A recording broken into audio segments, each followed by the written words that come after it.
And hey, Stephen, welcome to the Let's Talk Paralegal podcast. How are you? I'm doing great, Anna. Thank you. How are you? I'm very well. Thank you for coming on to the show and accepting my invitation. We had met at the Broward College Paralegal Studies mentor and mentoree program, and I was really impressed with what you had to say. And so I pretty much stalked you. Let's just be, real about it. And I said, hey, you want to talk? And here we are. We're having an awesome chat, and hopefully, our conversation will benefit not only those paralegals that are trying to get into the actual legal industry, but those that have either been around or are in midway, because I know you have a lot of experience and a lot of hiring and onboarding experience as well. So your experience kind of goes through all of those notions. And so today I know we're going to focus a lot on branding and rebranding, which is super important. So let's get to it because I know you have a lot to say. Well, thank you again. It's a pleasure. I appreciate you inviting me on. I've been looking forward to this all week. I know that you are doing incredible things with your podcast and your YouTube channel. So super excited. I thank you so much for the opportunity. It means so much to me that you think highly of me or enough of me to invite me on. So thank you. I know you and I have talked a little bit about how critical it's become to make sure that as paralegals and as folks that are looking for jobs, looking to switch to other jobs and things like that, I think it's so important for us to keep certain things in mind when we're going through this process. Just so you have some background, so I've been a paralegal investigator at this law firm that I'm with. It's called Lytle Ryder, Smith Ivey and Fronrath. I've done this work almost 12 years now at this firm. I was a paralegal case manager at a different law firm for about 4 or 5 years. And so altogether, I've got about 15 years in the business on this side of things. And what was interesting for me is when I made the transition from my prior career to what I'm doing now, I went through some of these same concerns that I think we're going to talk about today. And a lot of those concerns for me then were about how do I pivot to a whole new career and how do I make it work? And it was something that was stressful at the time. I started working for insurance companies when I was very young. I got my insurance adjuster's license. And from there, I started to build a career in the insurance field. And for me, it was a learning process. It was in the property and casualty sector of the insurance business, and specifically investigating and handling insurance claims. And I got into handling litigation work and some of the more complex and complicated claims that involve serious and catastrophic injuries and sometimes death cases as well. But it became apparent to me that it wasn't something that I would feel comfortable with in staying in that line of work. I just didn't think it was for me long term. I didn't feel like eventually it would lead to me being happy in my career. And when I got to that point, I will tell you that there was a crossroad that I came to where an insurance company said to me, one of the carriers that I worked for said, well, Steve, our office here is closing and we'll offer you a transfer to an office that's in Georgia, or we'll pay you, 3 months salary and you can be on your way. So I didn't have any intention on moving to Georgia, to be honest. Nothing against Georgia. We love our peaches. I just didn't know anybody there. My family was all here. And, I took the severance package instead. Okay. But what was frightening at the time in my late 20s, early 30s, I kept saying to myself, okay, I could try to find a job at another insurance company. But what if I try to do something that's a little bit different? What if I try to take a chance and find something else that might be complementary of what I already know that may help me to, expand my career into a direction that might be more interesting, more fulfilling, just better for me long term. It came to pass where there was a law firm that was looking for someone as a paralegal, a case manager. And I said to myself, you know what, this is not a bad time for me to consider this transition. The skill set was the same in many ways. It was essentially the same work, but doing it from the opposite perspective. what was intimidating for me was I was going from working for a Fortune 500 company to working for a small law firm, sole practitioner, that, essentially the buck was going to stop with me. If I wasn't getting work done, if we weren't producing, then the firm wasn't going to make money and I may not have a job. So I took that challenge and I said, I've got to give this a go. This is something that to me seems intriguing. And fortunately, I went to work for a very kind gentleman who was a very experienced attorney who said, look, this is what I want to do. This is the kind of law that I handle. Here's what I expect you to do and what I'd like your help with. And I said, absolutely, I can help you with that. I'll step right in. And that's what we did.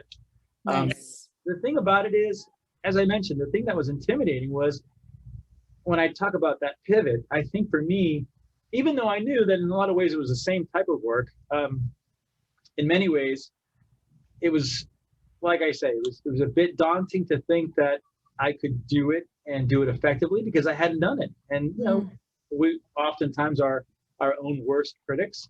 And you say to yourself, well, I know I'm fairly smart. I can figure things out, but you've never done this job and now you're expected to do it well, help this law firm be profitable. And there were moments when, I build your own obstacles.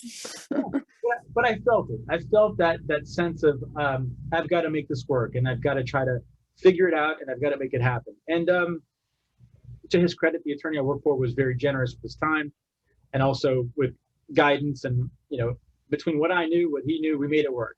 But I will tell you, like I say, it made for some anxious moments, that whole pivot. But I accepted the challenge and I've never looked back.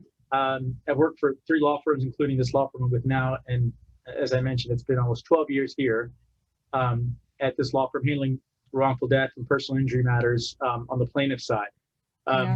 But I don't know that I'd be here if not for me, having a little fortitude to say, I'm going to try this and I'm going to make it work and I'm going to figure it out. And I'm glad I did because I wish I'd have been doing this throughout my whole career because it's just been the most rewarding and fulfilling thing that I've ever done. So I think sometimes it's taking the leap, right? Of faith. And then what's the worst that can happen? If it doesn't work out, you do something else. Like sometimes we let fear, eat us up and we can't do that. We are limiting ourselves within our own minds. And sometimes our thoughts create reality, which it shouldn't be that way. We should not be limiting ourselves. We are limitless. And so I love that your story, includes that, because if it wasn't for you surpassing those fears and removing those thought obstacles, because really the attorney provided you with that opportunity, you may not be as successful as you are today. Who knows, right? Yeah, I think that's a great point. And I will tell you that I've been fortunate to work for some incredible professionals who were, generous and willing to give me a chance and work with me. And I won't forget that, which is a lot of reason why I think you and I agree that it's so important to give back and pay it forward. And but I will say something that sort of just struck a chord. I think that for those of us that are considering shifts in our careers and going in different directions, and you have that real sense of intimidation where you're not sure if it's the right move. And, oftentimes these are the events in one's professional life that really, I think, makes such a huge difference in terms of who you end up being. Since I've made this transition to working for law firms, I just feel like I've assumed my calling. This is just what I think I should have been doing and what I need to do for the rest of my career. And it's put me in some uncomfortable positions where I've had to, I've had to put on seminars and lectures, and I've had to, train people here in the office and do things that, I would say that 15, 20 years ago, I probably would have said, there's no way I can do that. Right. But I will say that, Etta, for me, having done it has made me a more dynamic professional in terms of just being able to showcase what I've learned, the experience I have, to pass it on to others. But it's super fulfilling, very rewarding. I'm on a committee for the Florida Bar, and it's the Florida Registered Paralegal Eligibility and Compliance Committee.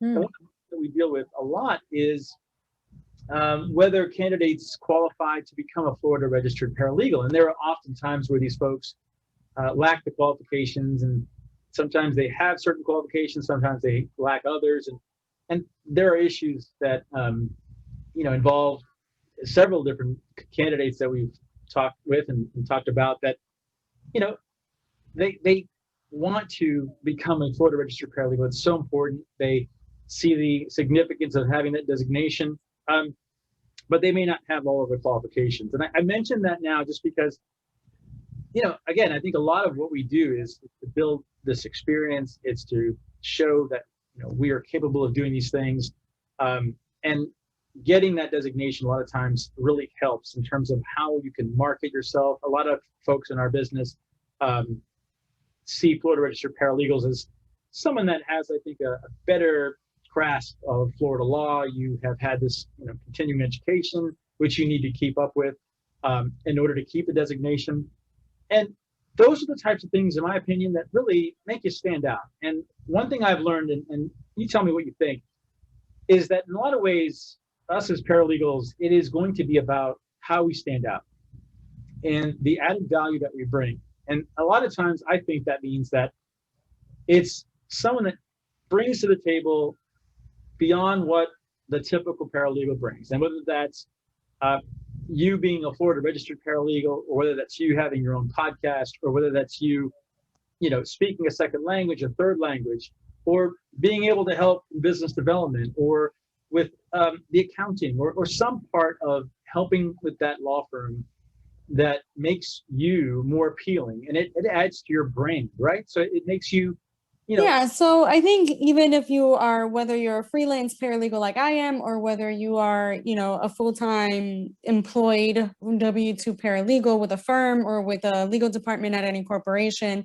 whatever your status is at this point, I always tell the paralegals I coach, or the, soon-to-be paralegals that are looking to be in the legal industry, they never look at your peers, your colleagues as competitors, right? We often look at other people as, oh, I need to be better than that person.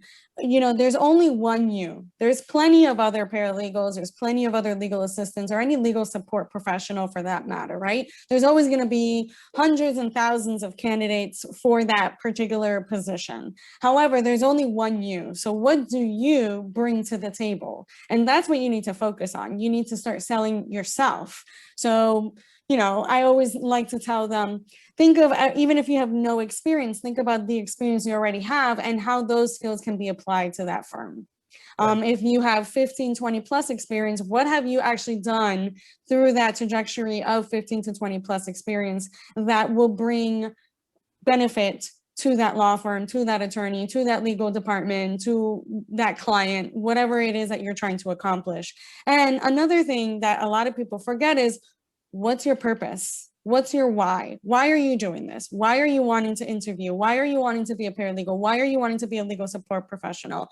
Oftentimes we get so caught up in the task and the day-to-day, and okay, I need to do this. I need to check off that box. I need to get the certification. I need to get this degree. But we often forget the why. Why are we doing all this? Why are we sacrificing here, making improvements there? And then once we figure that why, and once we figure out, okay, this is exactly what I want to do, kind of like what you were saying is, I finally found my purpose. I finally found something that I wanted to do after doing the other insurance work for X amount of years, right? You finally found something that was fulfilling, that was worth your time, and that it no longer became a job. It became more of a passion and more of, okay, I can do this. This is what I want to do with my day-to-day life. You know what I mean? I do. And I think what you say, it just, to me, it makes all the sense in the world, in that for me, I went through that epiphany and I said, okay, I cannot continue with what I'm doing. And I think anybody listening to us today needs to understand that it's okay to pivot, and it's okay to, to restart your career and go in a different direction and rebrand yourself. And at any stage. Yeah. And to your point, I would think that it's absolutely worth it to emphasize how critical it is that you have to be your own biggest fan and cheerleader, and you've got to be able to showcase, what you bring to the table. And I know we mentioned that before, but to sort of say it in a different way, imagine you're the employer, the prospective employer, you're looking for the candidate, and it's your law firm, your company, and you're looking to fill that position. And you're saying to yourself, okay, I need someone that truly is going to blow me away. And what does it take to blow someone away where you're looking at it going, wow, I'm so impressed by this person's resume and, just their personality and their go-getters, self-starters, whatever you want to say. Right. And I always look at it like, if I'm ever in that position again, which I don't hope to be, but if I ever am, and I have to sit across the table from someone and say, well, here's what I've done and here's who I am. And I want to leave it so that they have no alternative but to hire me. I want it so that they immediately say, this is the most qualified candidate we've ever talked to. Right. And not to be, I certainly don't want to sound like I'm bragging, but I just feel like in some ways, if we all go into those interviews and we've all done our homework and we've prepared ourselves and we've adjusted our careers so that, we've maximized our potential, there's no reason why you can't walk into that interview room and just blow people away. Yeah. And and again, I think that holds true even if we're at a stage in our career where you're considering, a shift in a different direction, to go in that different trajectory, as you mentioned. No reason why you can't apply, a skill set that you're already familiar with, that you've learned about. There was someone that we had talked to recently who had extensive experience in sales, and it was someone who definitely would know how to sell, whether it was a product or a service, and did it well. And frankly, the fact that she may not have been in the legal field, I don't think necessarily would have prevented us from considering her, just because she brought other intangibles with her, those X factors where you say, this is someone who would figure it out, who would apply her skill set and may not necessarily be in legal marketing or legal field, but she's going to figure out how to make this work. And I do think that for some of us, we start to have this pause, this hesitation where we say to each other or to ourselves, yeah, I don't know if I can do that. It sounds like it's not necessarily a job that they would consider me for. Well, then you are your worst own enemy, as you said. You're talking yourself out of the position before you even try. Right. And I remember back then when I told you about my career shift, and having to rebrand myself, I, had to have some pretty heavy conversations with myself about, just proving that I could do this and making sure that, I felt my own confidence in being able to say, I know I can do this. I've just got to work at it. And I've got to stay with it. And so far it's been, an incredible ride. But I do believe that, as you mentioned before, the shame of it comes with the folks that start to look at it like, I don't have enough experience. I don't have enough this. I don't have enough that. I'm not involved in enough. Well, what are you doing to try to fix that?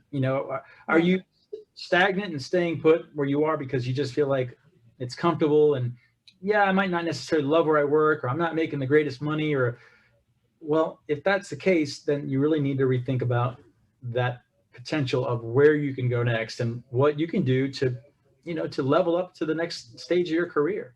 And I completely agree with everything you just said. And maybe just to piggyback a little bit on what you just said, what I would like to add is treat your interview as a sales pitch. A lot of people treat it as, oh my God, I really need this job because I need a paycheck, or, whatever X, Y, and Z, you fill in the blank. Obviously, everybody has their own circumstances. But in the meantime, treat it as a sales pitch. You need me because this, I have this to bring to the table. I have this to offer. Don't focus on what you don't have, focus on what you do have. And like you said, even if you have no legal experience, the firm obviously brought you in for an interview. So, I mean, obviously there was something in your resume or CV, whatever you provided, that really said, you know what, I'm going to take a chance on this. And I'm going to, at least give them an interview and see what they have to bring. The resume and the CV is the first impression, right?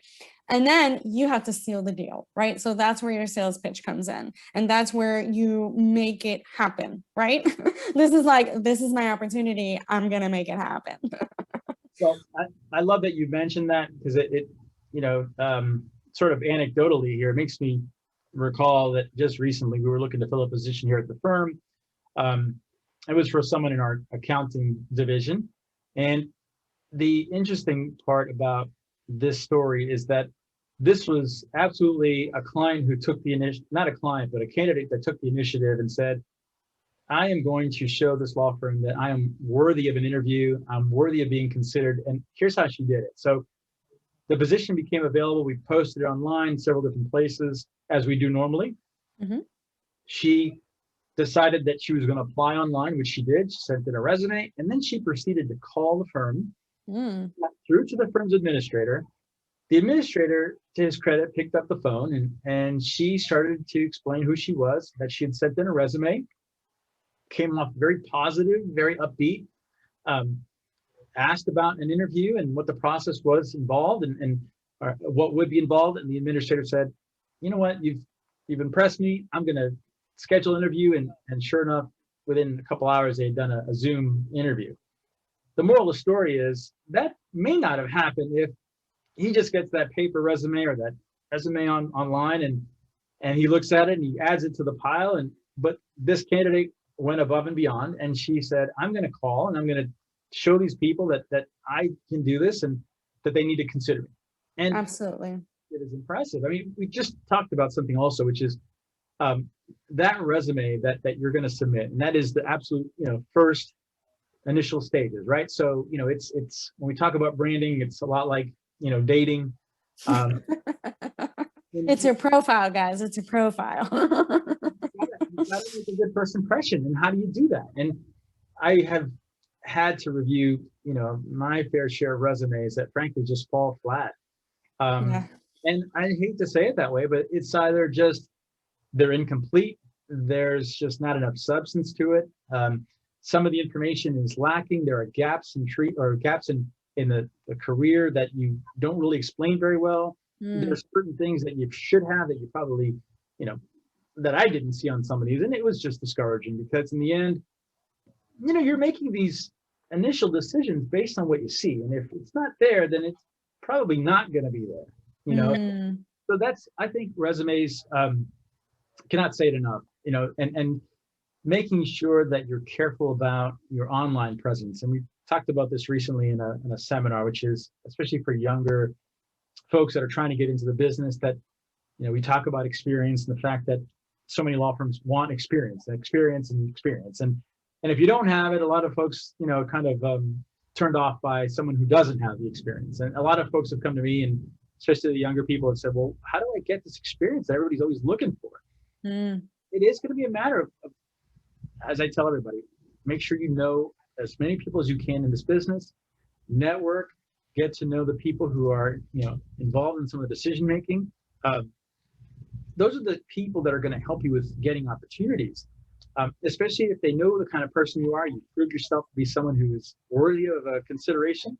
Right. And I would tell you that, the sad thing for me is that, like I say, I feel like with certain candidates, they just don't necessarily protect themselves when it comes to their online presence. And to say it a different way, I've seen many candidates that post things to public forums that, it's just, you say to yourself, might not necessarily be someone that we consider because what they're saying, is maybe a little radical, or sometimes maybe not in line with the law firm you work with, or all kinds of different reasons why I think that it's, you've got to just be careful, whether it's LinkedIn, Twitter, Instagram, whatever, Snapchat, wherever, because these folks are looking, these attorneys and the folks that do the hiring, they're looking to see what you're posting and where, and are you going to be a liability to that law firm, or are you going to be an asset? So yeah, look, at the end of the day, a law firm is a business just like any other, right? The only thing that differentiates a law firm with any other business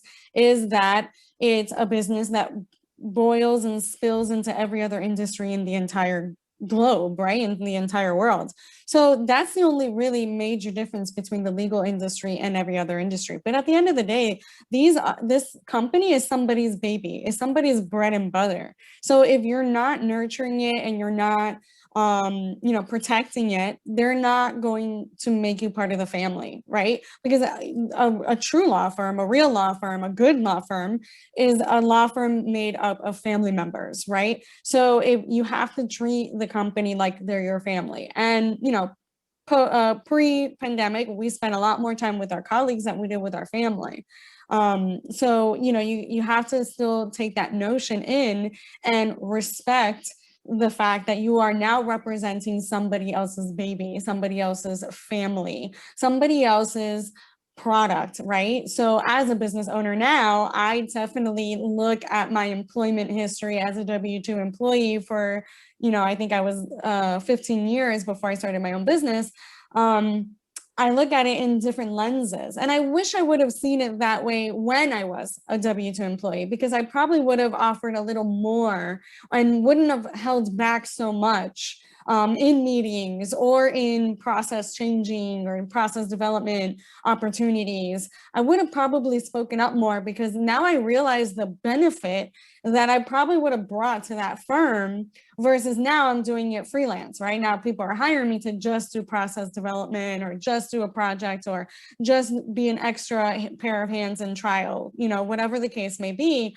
I wish I would have been a little more outspoken. A lot of us hold back during these meetings and during these announcements, at the law firms, when we really should not, and of course it has a lot to do with delivery. You don't want to be disrespectful. You want to tread lightly. You want to make sure you're within the line. And you're bringing value, right? You're bringing solutions to the problem, not more problem on top of more problems. Like, if you're going to explore a problem, at least provide a solution. 100%. Couldn't agree with you more. That added value is what we're searching for.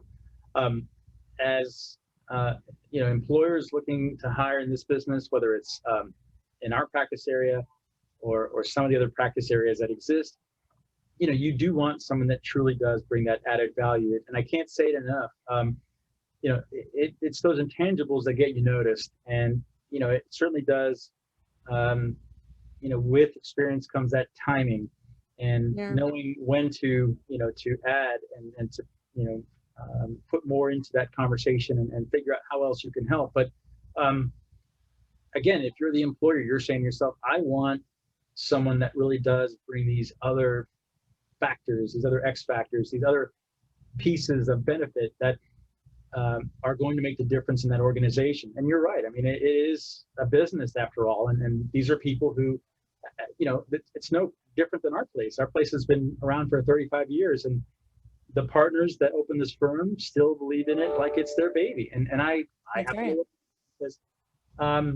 It's the only way they'll last 35 years, right? If they care about their product and their customer service and their employees, that's why these businesses thrive, because of that care and that investment in their employees. And it has to be a two-way street, guys. This is not just a one-way, right? If you are that person that's ambitious and that's bringing value to the table and that is outspoken, and your leaders are not reciprocating that, then maybe you're at a law firm that's not a good fit. Or maybe you would better benefit a different law firm or a different attorney. So definitely, it's a two-way street. This is not just employer-employee. This is also vice versa, right? You need to feel wanted. You need to feel valued when you are bringing that value to the table as well. So.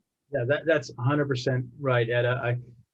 I would tell you that what you said is, everybody listening should pay close attention to that, because, it's not always going to be the most optimal fit. It won't always be the scenario where you're going to feel like this is my home, and you'll have employers that have such a high expectation that you'll never meet it, or maybe they want something different. They want someone different, and that's okay, because that's why we have the benefit of being able to continue forward with our career, look at other opportunities, and make moves as we see fit. Absolutely.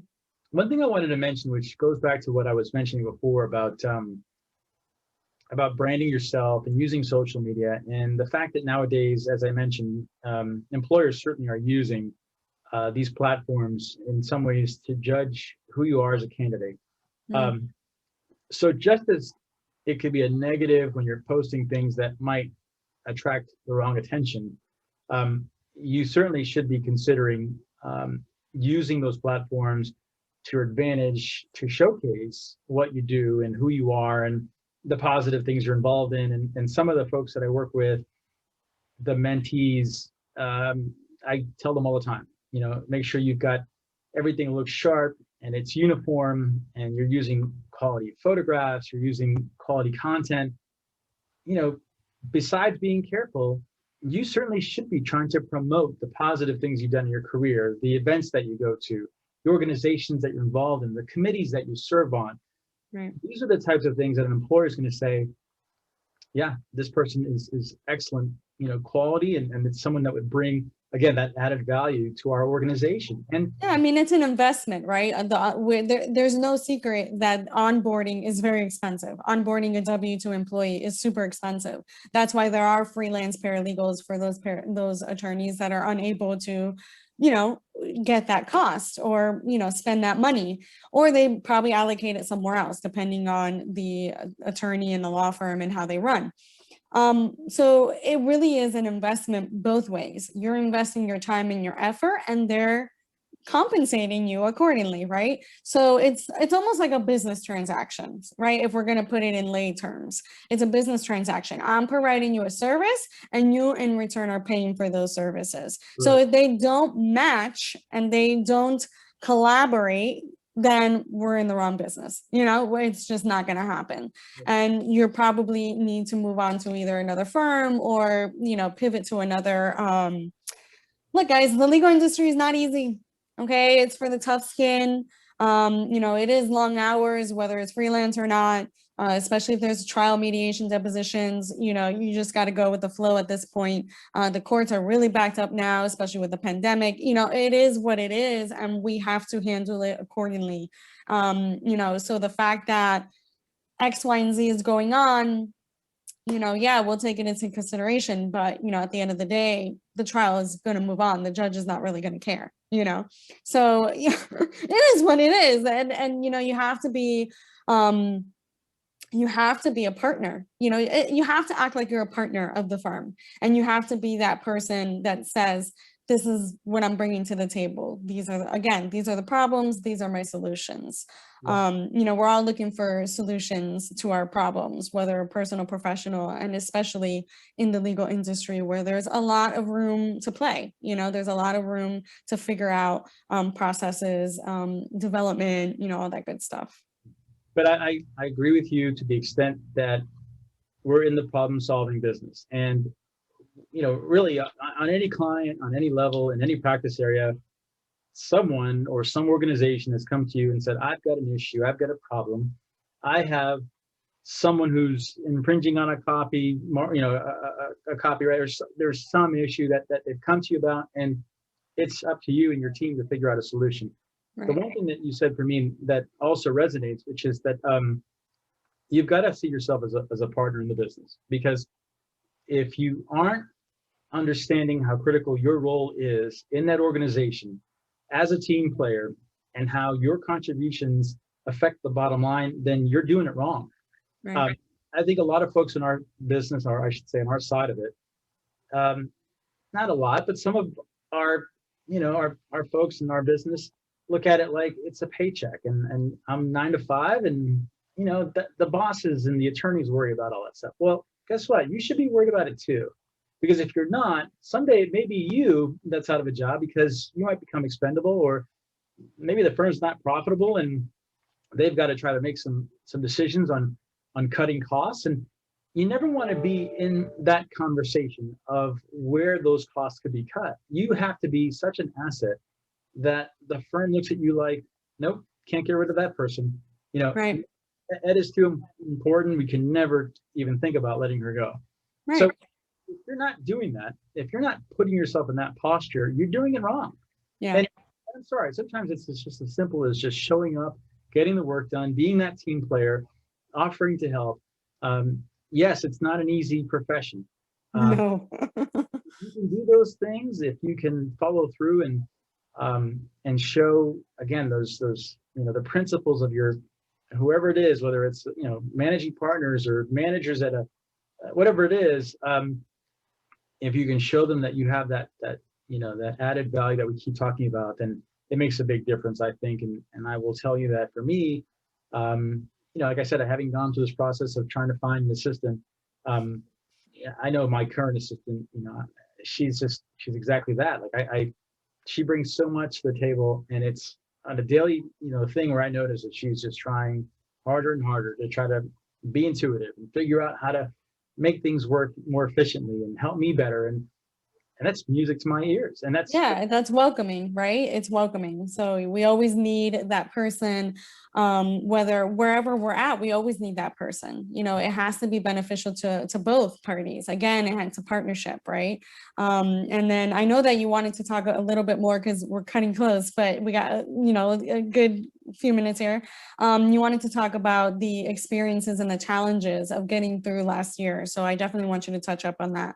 Absolutely. So obviously last year, I think in many ways it showed that many of our, many law firms in our business and in other practice areas weren't prepared to handle the transition of being, mostly virtual and working remotely, and what all was involved with being able to continue to service clients at that optimal level, but doing it in a different way.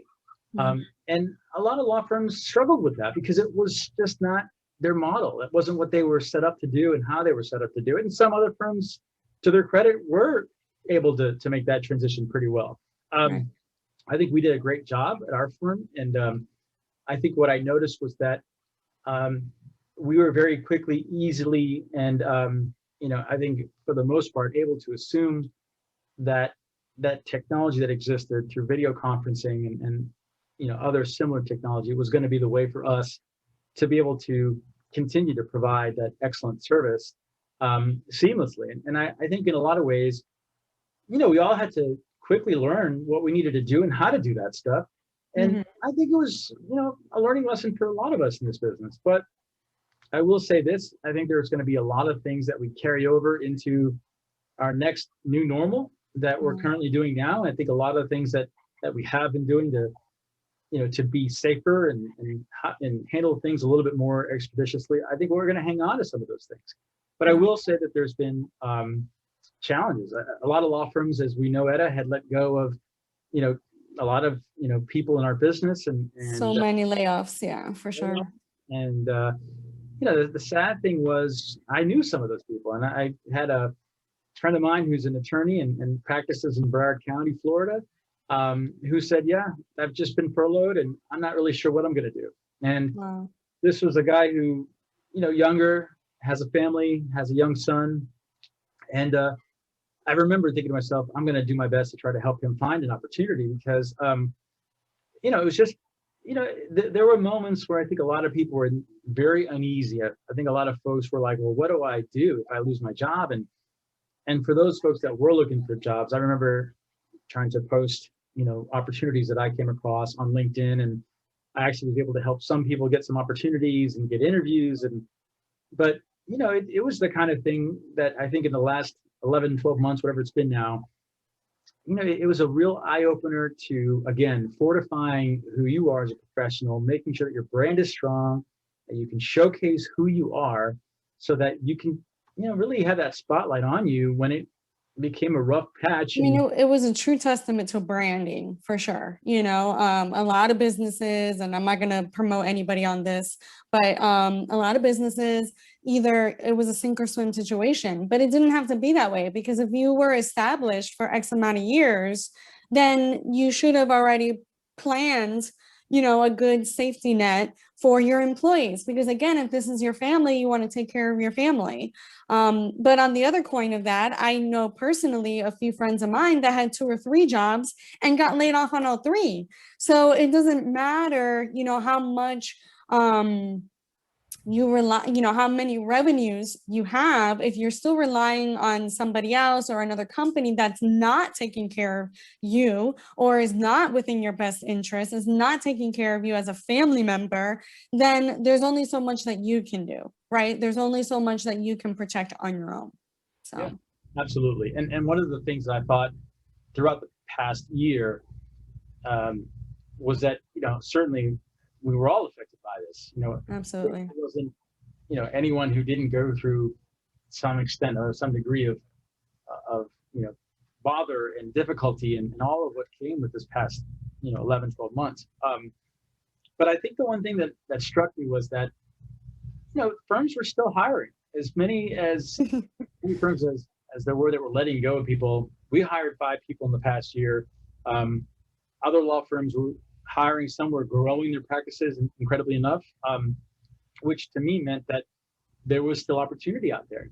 Absolutely. And again, it goes back to what you just said, which is that if you're not, if you're not branding yourself right, if you don't have, this way of being able to really prove who you are and do it effectively, and again, sometimes it's as simple as being sharp during the interview and getting to know that prospective employer and what they do, and it's so many different things. And I think in a lot of ways that's what was getting, some people were getting hired because they were able to do that better than other candidates. And I know that because I had to interview people during the pandemic, and some people just failed at it. Frankly, I don't want to sound negative, but it just, it's an interview. It's a formal process. It's Yeah, and some people are, how do I say this? Some people, I'm trying to say this like politically correct. Some people are still trying to find themselves, right? Still trying to go through some issues. Maybe they had a loss. Maybe there was disparity, right? So, I mean, to some extent, I always say, put the human back in humanity, right? So to some extent, we do have to offer ourselves some grace. But if you are trying to move forward and you are trying to, provide, and you're trying to, be successful or reach certain goals, you need to give yourself that grace, and you need to move forward, right? Because if you need to be in the present, you need to focus, you need to be reliable, and you need to really focus on what you're doing right now. We're so distracted with our cell phones and our notification, and like right before this interview, we're like, okay, we're going to silence our phones, we're going to do this, we're going to do that, because there's so much constant distraction that we can't even take a moment to think for ourselves. We're just like, oh my goodness, what's going on right now? So to just take that moment and be in the present sometimes is a hit or miss, right? So sometimes it can make or break you. So again, you'll go through 5 million resumes, you'll go through 5 million interviews, and yourself whether or not you did a good job at the end of the day, because you'll know you yourself, oh man, I should have really focused, should have really done more research, I should have really hinged on this, right? Because again, we're our own worst critics, we're our own worst enemy. But if you would have done that before, right? If you would have done your research and prepared and been present before the interview, maybe that interview would have gone a little different. Absolutely. So much of this is mindset. And I will tell you again, those candidates that I felt that excelled during this difficult time that we've all been through, the ones that proved who they were the ones that had that mindset of, I'm a wonderful candidate. You're going to see why. I'm going to prove it to you. I'm going to show you during the interview why. And you're right. There were people who, for whatever reasons, maybe they were going through their own difficult times, almost made it so that they were giving us every reason not to consider them. So much of this is just your mentality. And absolutely. I feel like, this stigma that sometimes gets attached to what we do as paralegals, where somehow we're not as smart as attorneys, we're not as driven, we're not as motivated, we don't have the A-type personalities. It's all garbage. And don't get me started, Stephen. Don't get me started. I have some of my closest colleagues here are attorneys, but we're just as smart as they are, and we can do just as much, and we're just as helpful. We are just as integral to the process of doing what we do as they are.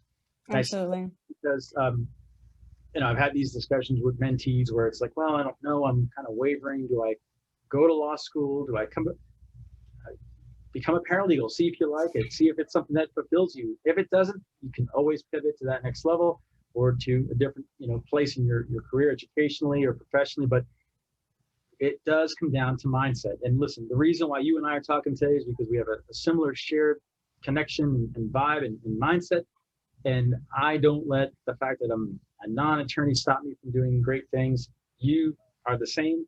And I think a lot of the folks that hopefully are going to learn from what we're talking about, that they need to understand that they can accomplish anything as long as you truly believe that you can. And I'm absolutely. And with that, we're going to end our awesome session because that was a great ending. Thank you, Stephen. I appreciate taking your time because I know you have a really busy schedule and we can talk all day. Like we have so much to talk about, but unfortunately we are a little short on time. And I appreciate you coming by and just giving us your wealth of knowledge, because definitely you have a lot to offer to all my audiences, you know, whether big or small, what I call my baby paralegals. So definitely we'll keep in touch and we'll continue this conversation some way or another for sure. Love that opportunity to do it again sometime, and hopefully we can make this into a more regular thing. I've got so many other things that I'd love to talk with you and the group about, and I would say that if anybody is interested in reaching out to me at any point, please feel free to. I'm sure, you know, if you do a search or you contact Etta between one or the other. Yeah. We'll have the links on the description, guys, so don't worry about it. You can click on it. To talk to anyone that might need, you know, some more information, guidance, some pointers, recommendations, whatever. Happy to do that. And Etta, thank you so much again for this opportunity. It's just, I cannot tell you how much I've been looking forward to it. And honestly, wonderful. I can't wait to do it again. Awesome. Thank you, Stephen. I appreciate it.